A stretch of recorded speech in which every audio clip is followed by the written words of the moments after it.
Hey, this is Ryan Fagan with the FC Real Estate Team and Berkshire Hathaway Home Services, Fox and Roach, out of Mount Laurel, New Jersey. And I just wanted to do a video about saving for a down payment. There's a lot of bad information online that's generic, but they'll tell you it's written in stone. A lot of people think that you have to save 20% for a down payment or you're being irresponsible.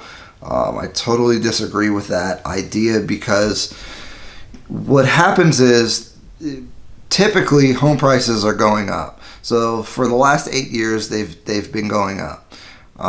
So that $100,000 house 8 years ago could be $150,000 now. So the goalpost, if you wait for that down payment, keeps going further.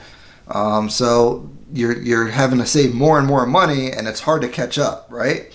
Also, interest rates are at all-time lows. So the cost of borrowing money is the cheapest it's ever been in our lifetime and probably will never be this cheap again. So if you miss the low interest rates, it's definitely going to hurt you, because if rates go up, as I've made a couple other videos about this before, you're paying more for the same house. So that doesn't make sense. So there's two things. You're paying more money the longer you wait to buy that house, and you're paying more money on the loan to buy that house as well. So it's magnified because there's two things happening. So that's why most of the time I would disagree with putting 20% down, or because really in the end it's not going to benefit you, because you're saving a little bit of extra money on the interest.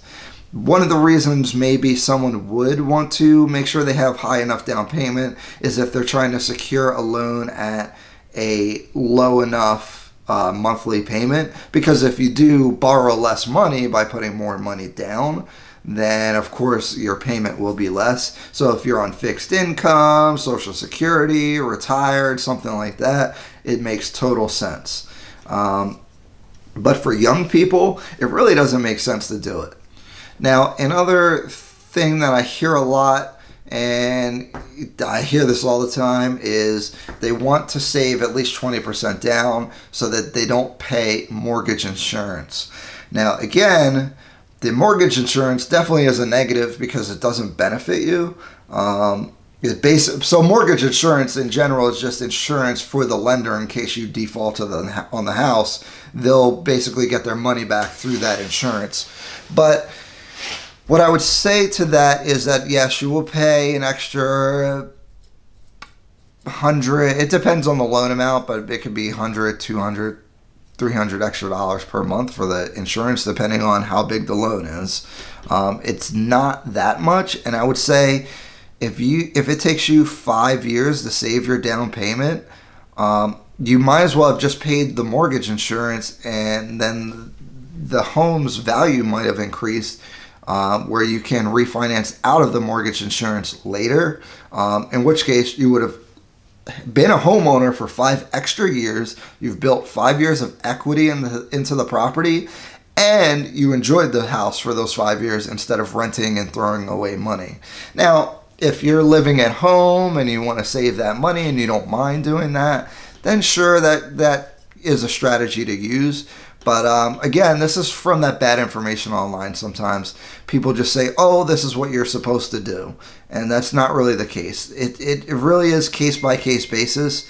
So if you're thinking about buying a home, you don't know where to start, you're scared, you don't want to hear no, you're not qualified or anything like that, you should really, reach out to a professional, and we can at least get you on the track to getting qualified and being able to buy a house. You want to plan this out.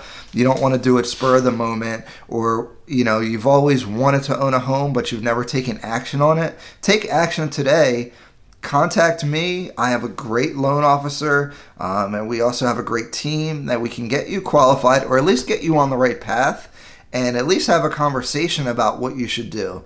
I don't think we talk about money enough and our strategies. So I'm definitely available to do that. I think I'm very good at planning, especially financially. Especially, I've worked as a loan officer and I'm a realtor now, so I have a lot of different types of experience that can help you. So reach out to me, inbox me, call me, email, whatever. Definitely not wasting my time. I love talking about this stuff. I love helping people plan. I think owning a home is just a great thing, just in general. And I think, they say the American dream is dead, but it's not. I think a lot of people still want to own their home. They're just, times are kind of tough now and they're a little discouraged, but you can definitely do it. Don't discount yourself. Let's have that conversation.